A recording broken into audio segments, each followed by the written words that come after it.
tila nag-get-together nga sina Kim Chiu at ang kanyang PBB fam na sila Melay Francisco, Bianca Gonzalez, Robbie Domingo at Enchong D. Makikitang masaya ang kanilang naging mini reunion habang nag-enjoy sila sa kanilang drinks at masayang kwentuhan.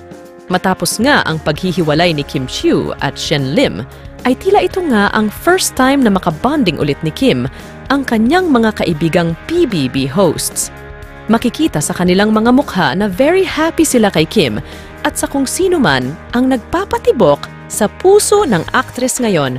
Sabi nga ng ilang netizens, umano'y full support nga silang lahat at boto kay Paulo Avellino na nalilink ngayon sa actress. Ang pagkakataong ito ay tila nagbigay daan para sa masayang pagbabalik-tanaw at panibagong mga alaala.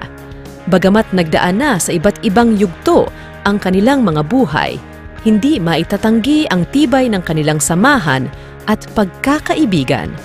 Sa pamamagitan ng kanilang ngiti at saya, makikita ang kanilang suporta at pagmamahal kay Kim Chiu sa kanyang bagong yugto ng buhay.